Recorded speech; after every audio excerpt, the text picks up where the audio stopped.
Assalamualaikum warahmatullahi wabarakatuh. Salam sejahtera untuk kita semua. Yang terhormat, dosen pembimbing 1 sekaligus sebagai dosen penguji 2 saya, Ibu Indianik Aminah, SE, MM. Yang terhormat, dosen pembimbing 2 saya, Bapak Joni Marbun, SE, MM. Saya mengucapkan terima kasih atas bimbingan dan arahannya, sehingga skripsi saya dapat terselesaikan dengan baik dan tepat waktu. Yang terhormat, dosen penguji 1, Bapak Efrianto, SE, MM.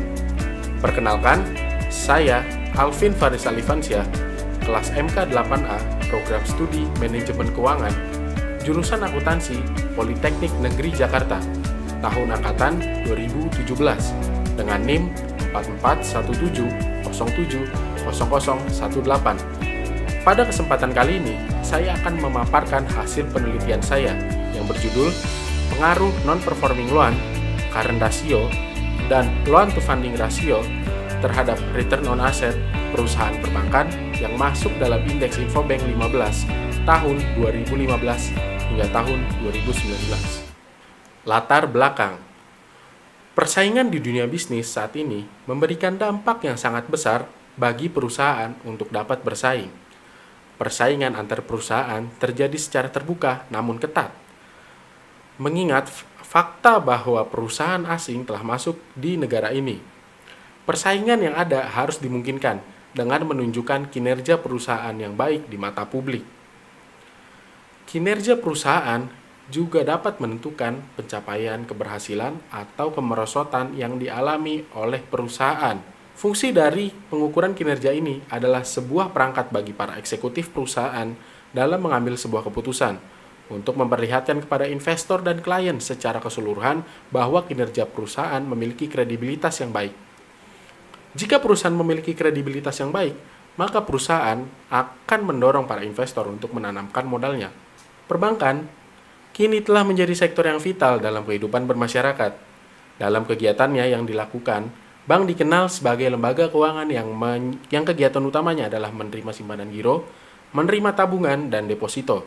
Selain itu, bank juga disebut sebagai tempat memberikan pinjaman atau kredit bagi orang yang membutuhkan dana, serta menerima segala macam bentuk pembayaran dan setoran. Kinerja sebuah perusahaan perbankan sangat mempengaruhi kepercayaan masyarakat. Kinerja tersebut dinilai berdasarkan kesehatan bank dan juga usaha manajemen dalam melakukan setiap antisipasi terhadap perubahan kondisi yang terjadi. Salah satu indikator paling penting dalam menilai kinerja sebuah perusahaan perbankan adalah dengan melihat profitabilitasnya, yang dapat diproksikan dengan return on asset. Return on asset ini sendiri memfokuskan bagaimana kemampuan suatu perusahaan untuk memperoleh pendapatan atau revenues dalam kegiatan operasi perusahaan dengan memanfaatkan aset yang dimilikinya. Acuan standar penetapan return on asset minimal bagi sebuah perbankan yang ada di Indonesia adalah 1,5%. Angka ini ditetapkan dalam Surat Edaran Bank Indonesia nomor 13/24/DPNP/2011. Berikut adalah besarnya nilai ROA dari 12 bank yang diteliti. Terlihat di sini, Bank BRI memiliki nilai ROA tertinggi dan itu terjadi pada tahun 2015. Sedangkan nilai ROA terendah dimiliki Bank Sinarmas pada tahun 2015. Salah satu faktor yang menunjukkan performa dari sebuah bank adalah kemampuan manajemen perusahaan dalam mengelola risiko kredit yang dimilikinya. Kredit dan bunga kredit merupakan pos aset terbesar dan sekaligus sebagai sumber penghasilan terbesar bagi bank. Dalam kegiatan meningkatkan profitabilitasnya, maka pihak bank akan berusaha mencapainya melalui peningkatan jumlah kredit. Akan tetapi, peningkatan penyaluran dana melalui kredit ini ternyata tidak selamanya diimbangi dengan peningkatan profitabilitas perusahaan. Bahkan, jumlah kredit yang diberikan tidak semuanya kembali beserta dengan bunganya. Peraturan Bank Indonesia nomor 17/11/PBI/2015 tentang giro wajib minimum bank umum dalam rupiah dan valuta asing bagi bank umum konvensional menetapkan nilai maksimal non-performing loan sebesar 5%. Berikut adalah besarnya nilai NPL atau non-performing loan dari 12 bank yang diteliti. Terlihat di sini, Bank Sinarmas memiliki nilai non-performing loan tertinggi dan itu terjadi pada tahun 2019, sedangkan nilai non-performing loan terendah dimiliki oleh Bank BCA pada tahun 2015. Selain faktor risiko kredit, likuiditas dari sebuah perusahaan juga memiliki pengaruh terhadap besarnya tingkatan profitabilitas, current ratio. Biasanya digunakan untuk mengukur kemampuan sebuah perusahaan dalam memenuhi kewajiban lancarnya. Semakin rendah nilai current ratio, maka akan diartikan sebagai ketidakmampuan suatu perusahaan dalam memenuhi liabilitas jangka pendeknya.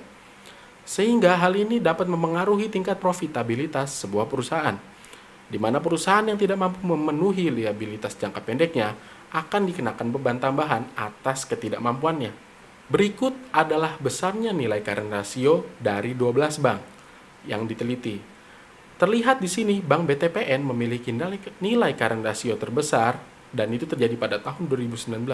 Sedangkan nilai current ratio terendah dimiliki oleh Bank Pembangunan Jawa Timur pada tahun 2018. Rasio likuiditas selain dari current ratio ini adalah loan to funding ratio.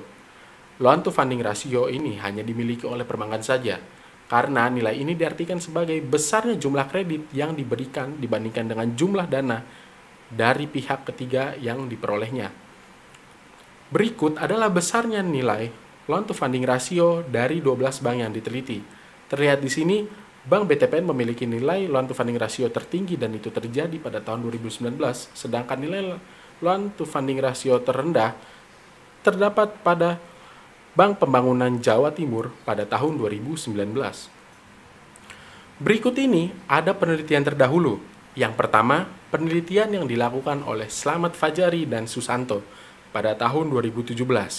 Dengan hasil yang pertama, loan to deposit ratio berpengaruh negatif dan signifikan terhadap ROA. Yang kedua, non-performing loan berpengaruh positif dan signifikan terhadap ROA.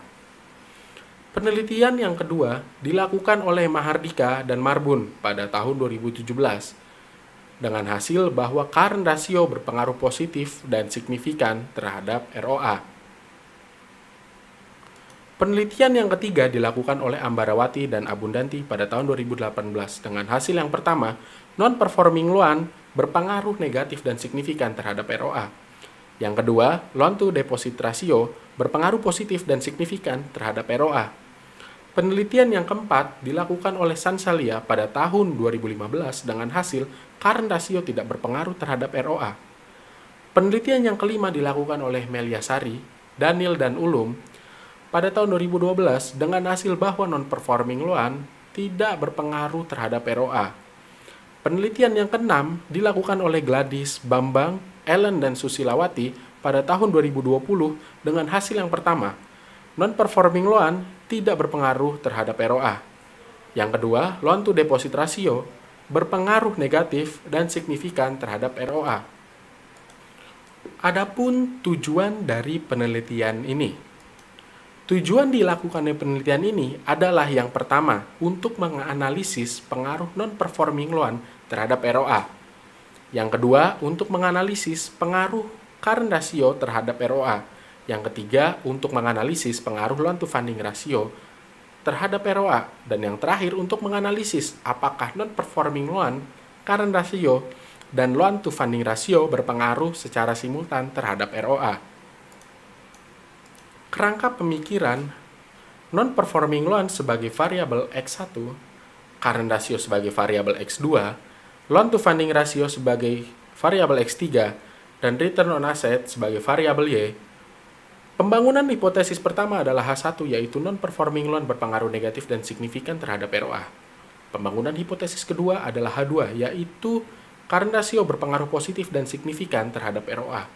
Untuk hipotesis ketiga, yaitu H3, loan to funding ratio berpengaruh positif dan signifikan terhadap ROA. Untuk hipotesis keempat, yaitu H4, non-performing loan, current ratio, dan loan to funding ratio bersama-sama berpengaruh secara simultan terhadap ROA. Metode penelitian. Jenis penelitian ini bersifat kuantitatif dengan pendekatan asosiatif. Objek penelitian ini adalah laporan keuangan tahunan perusahaan perbankan Indeks Infobank 15. Populasi dalam penelitian ini adalah perusahaan perbankan yang masuk dalam indeks Infobank 15 periode 2015-2019 dan sampel ditentukan dengan purpose sampling. Metode pengumpulan data dan analisis data ini menggunakan metode dokumentasi dari website Bursa Efek Indonesia dan website bank yang bersangkutan. Analisis data yang dilakukan pertama adalah statistik deskriptif.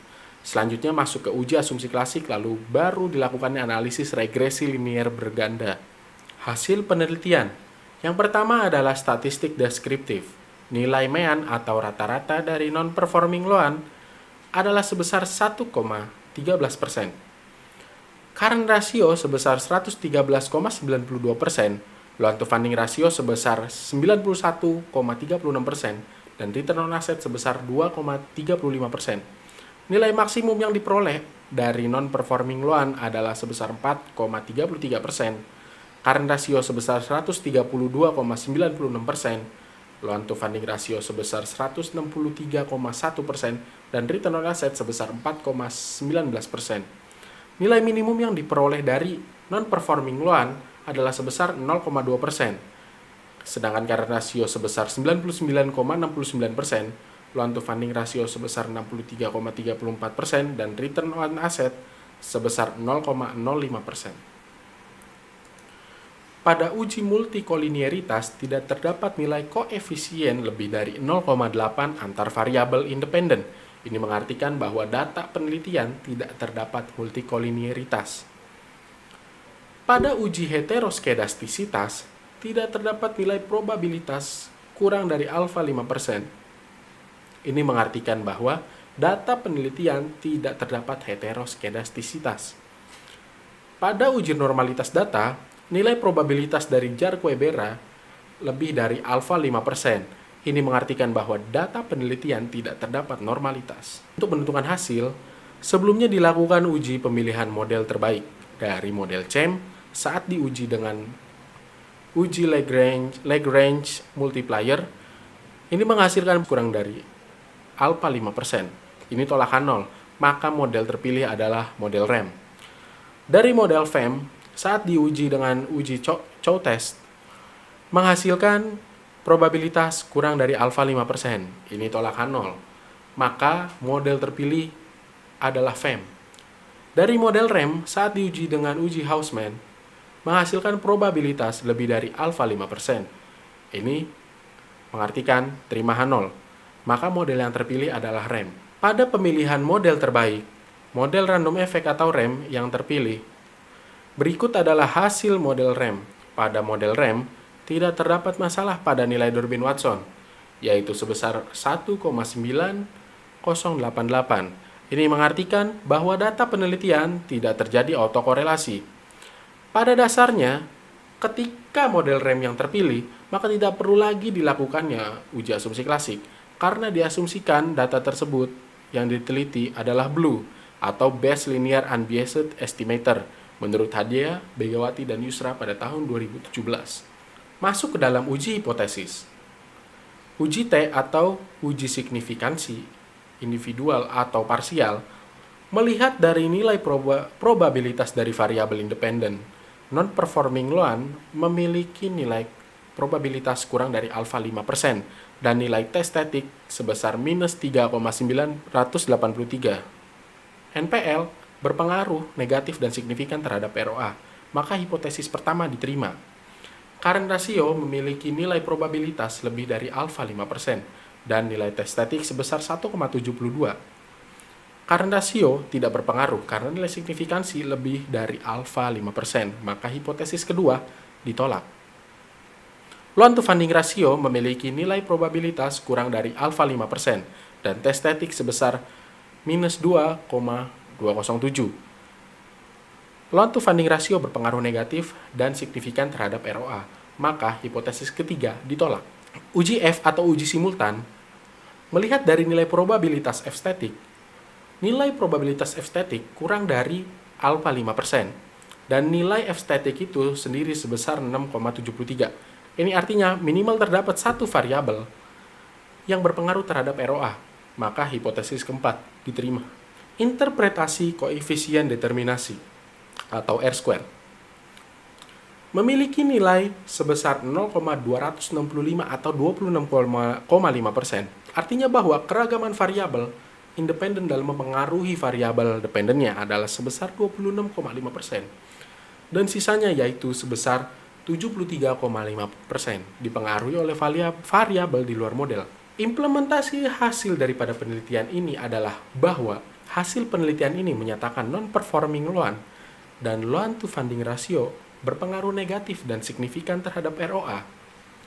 Manajemen berfokus kepada pemberian kredit yang berkualitas, dalam artian tidak hanya memperhatikan besarnya jumlah kredit yang diberikan, tetapi juga memperhatikan jumlah kredit macet yang dimilikinya agar lebih berhati-hati dalam memberikan kredit. Hasil penelitian ini juga menyatakan bahwa current ratio tidak berpengaruh terhadap ROA. Besarnya nilai current ratio perusahaan perbankan ini menandakan bahwa sudah bertanggung jawab terhadap liabilitas lancarnya. Akan tetapi, besaran dari nilai tersebut yang melebihi angka persentase 100% tidak memanfaatkan sisa aset lancarnya yang dimiliki dalam memperoleh profitabilitas. Kesimpulan pada penelitian ini yang pertama adalah non-performing loan berpengaruh negatif dan signifikan terhadap ROA. Sehingga apabila terjadi peningkatan terhadap non-performing loan, maka akan menurunkan nilai ROA atau sebaliknya.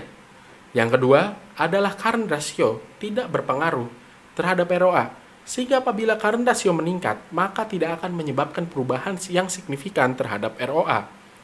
Dan yang ketiga adalah loan to funding ratio berpengaruh negatif dan signifikan terhadap ROA. Sama halnya dengan non-performing loan, apabila terjadi peningkatan terhadap loan to funding ratio, maka akan menurunkan nilai ROA atau sebaliknya.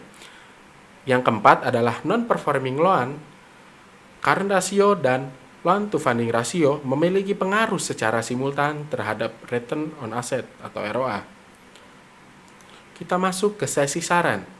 Saran untuk perusahaan adalah untuk fokus memperbaiki kesehatan bank dalam menganalisa risiko kredit dan besarnya kredit yang diberikan, sehingga meminimalisir kredit macet yang dialami, serta besarnya kredit yang diberikan harus meningkatkan profitabilitas. Untuk saran penelitian selanjutnya, yang pertama adalah menambahkan jumlah variabel independen seperti BOPO, CAR, NIM, dan aktiva produktif bermasalah atau PPAP. Yang kedua adalah dengan menambahkan jumlah sampel penelitian guna mendapatkan variasi dari hasil penelitian. Yang terakhir adalah menggunakan studi kasus pada sektor keuangan lainnya atau menggunakan indeks tertentu. Demikian adalah presentasi dari hasil penelitian saya. Kurang lebihnya mohon maaf. Wassalamualaikum warahmatullahi wabarakatuh.